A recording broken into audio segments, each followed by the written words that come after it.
За ерөнхийлөгчөөр сонгогдох юм бол энэ офшорт байгаа гадны одоо улс төрчдийн мөнгийг гадаадад байрлуулсан улс төрчдийн мөнгийг одоо шахан оруулж ирж энэ ард иргэдийн өрийг одоо цайруулах ажил руу ард иргэдийн өрийг одоо цайруулах ажил руу ард иргэдийн өрийг одоо цайруулах ажил руу бас ханцуу шамлан орно гэсэн ийм бодолтой байгаа. За байц.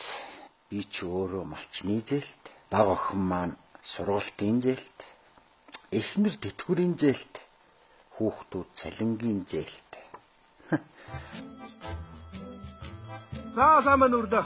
Сайн байна. За та чи өрөнд орсон хүчээ шиг ямар юм удаа суугаад байгаа юм бэ? Үгүй тэгээ одоо 70 ширхэг өрөнд орцгоо байж байсан.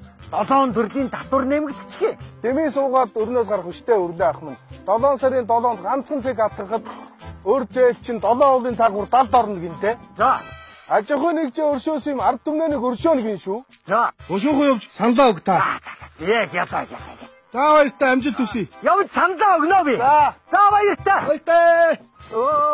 Додон буудлын эмгэд тэтгэврийн зээлийн өргүй. Эгэл малчт нь малчны зээлийн өргүй. Оюутан залуус нь сургалтын зээлийн өргүй. Олон залуучууд нь цалингийн зээлийн өргүй амьдрах юм бизээ. Яла та